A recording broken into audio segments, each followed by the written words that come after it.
వాతావరణం చాలా ఆహ్లాదకరంగా ఉన్నది మనకి.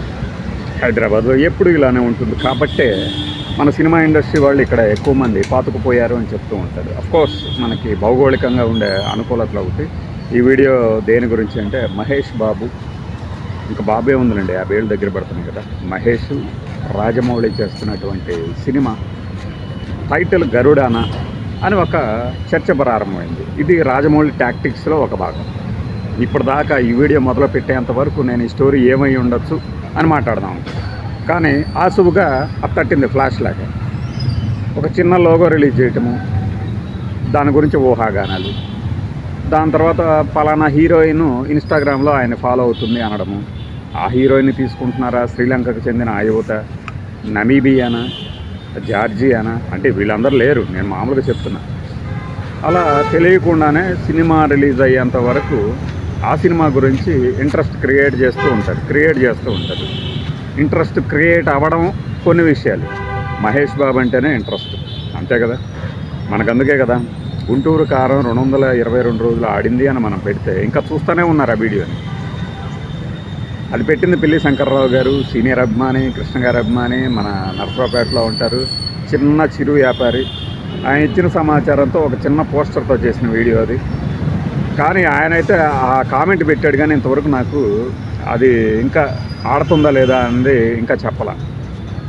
వాట్సాప్కి రిప్లై అవ్వడు, అంటే ఆయన పనులు అనుకుంటాయి, ఉదయాన్నే లేచి పనులు చేసుకోవటం ఇవన్నీ. మరి ఆ చిలకలూరుపేటగా వెంకటేశ్వరకి సంబంధించిన ఎవరైనా ఆ ఏరియాలో ఉన్నవాళ్ళు ఎవరైనా మేబీ గుంటూరు నుంచి ఒంగోలు, చెన్నై వెళ్ళే వాళ్ళు కూడా చూడొచ్చు. ఆ థియేటర్ కనిపిస్తే మీకు అందులో ఇంకా ఆడుతుందా లేదా అనేది. లేదు, వెంకటేశ్వర థియేటర్లో పలానాది ఆడుతుందనే పోస్టర్ చూసినా కూడా మీరు అర్థమైపోద్ది అది ఆడుతుందా లేదా ఇంకా అని. అయితే 220 రోజులు అయితే ఆడింది ఖచ్చితంగా. 222 ఆగస్టు 22కి, ఓకే 21కి. అది పక్కన పెడితే ఈ గరుడ అని ఎందుకు అంటే, ఆ సినిమాకి సంబంధించిన ఒక నిపుణుడు ఇన్స్టాగ్రామ్లోనో ట్విట్టర్లోనో పోస్ట్ చేశారట, 2 రెక్కల ఆకారంలో. ఇది అదే అయి ఉండొచ్చు అని. దాని గురించి ఎందుకు చర్చ అంటే, ఆ పేరు గురించి మనకి 2000 గరుడ మన బాహుబలి రిలీజ్ టైంలో, అది రిలీజ్ అయిన తర్వాత నా నెక్స్ట్ ప్రాజెక్ట్ గరుడానే అని ఆయన అనౌన్స్ చేసినట్టు రాజమౌళి గారు, అందులో మోహన్ లాల్ గారిని ఎండార్స్ చేసుకున్నట్టు చెప్పారు.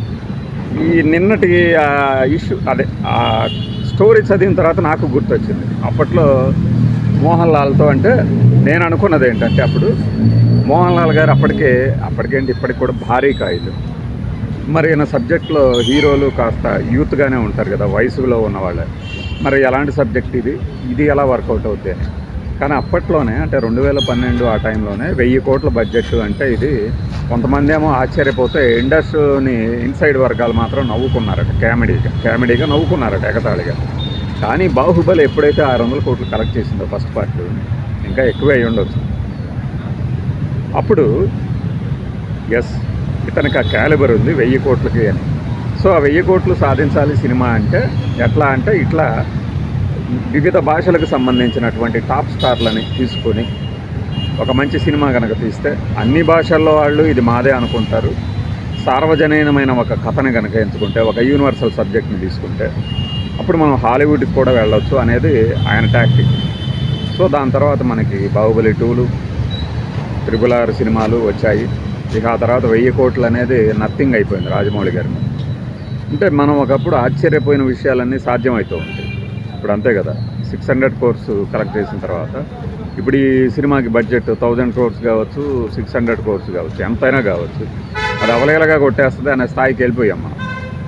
ఒక హిందీ సినిమాలే సాధించే అద్భుతమైన కలెక్షన్స్ని ఒక మన రీజనల్ లాంగ్వేజ్ ఫిల్మ్ అయితే ఇక్కడ ఒక కిటుకు ఉంది, మనం తెలుగులోనే రిలీజ్ చేయట్లా, తెలుగులో తీసిన సినిమాని అనేక భాషల్లో చేస్తున్నాం కాబట్టి ఆ రికార్డు క్రియేట్ అవ్వగలిగింది.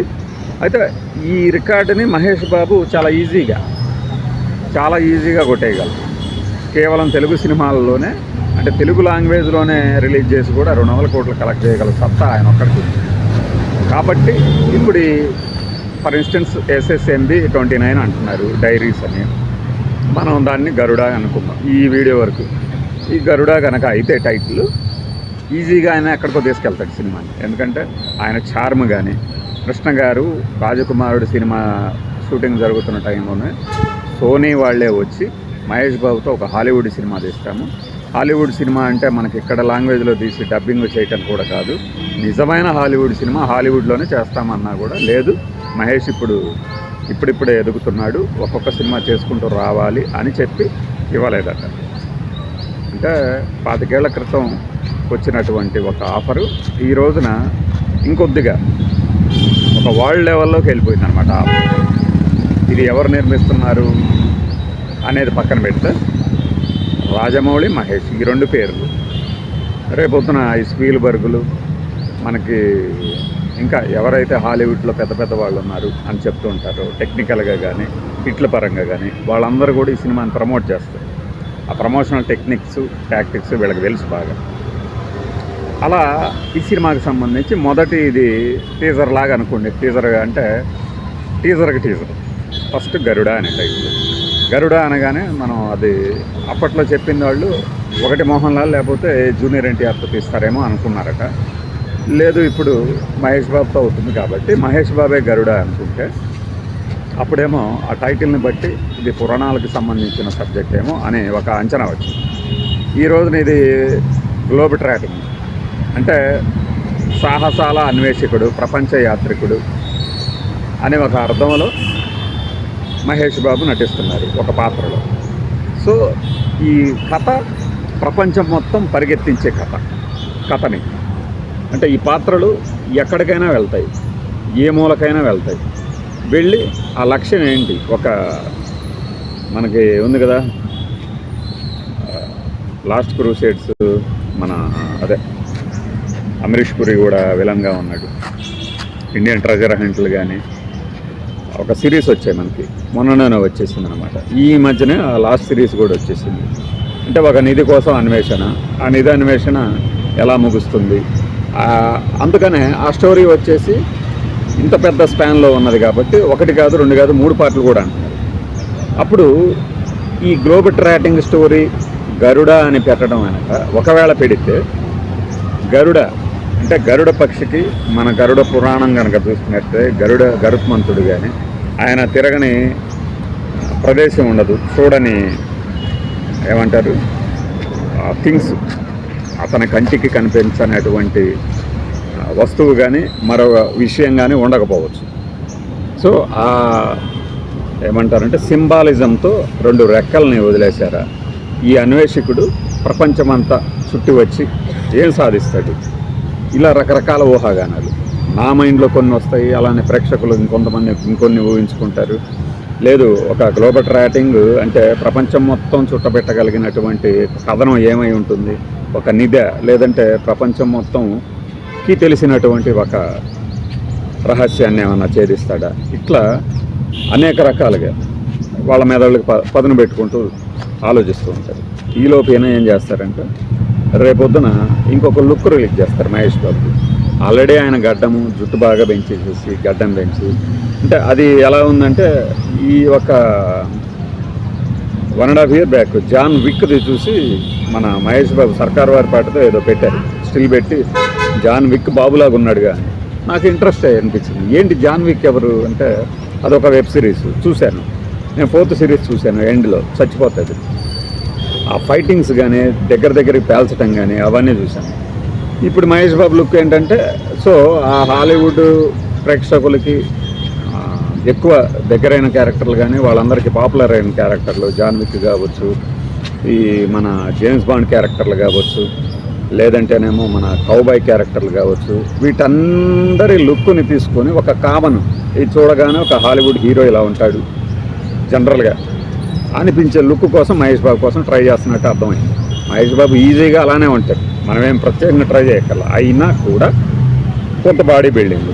మహేష్ బాబు ఎప్పుడు బాడీ ఎక్స్పోజ్ చేయలేదు, మరీ బీభత్సమైన కండలు తిరిగి ఉండడు కానీ ఉంటాడు, ఒక రేంజ్లో ఉంటాడు. ఆ రేంజ్ని కూడా మనకు చూపించాల. కాస్త కూస్త పూరి జగన్నాథ్ ఈ పోకిరి సినిమాలు అంటే ఆ పోకిరి సినిమా టైంకి బాగా ఉన్నారు మహేష్ బాబు గారు. ఆ తర్వాత కొద్దిగా స్ట్రింక్ అయ్యారు కానీ కరోనా తర్వాత అయితే ఫేస్లో చాలా తేడాలు వచ్చింది.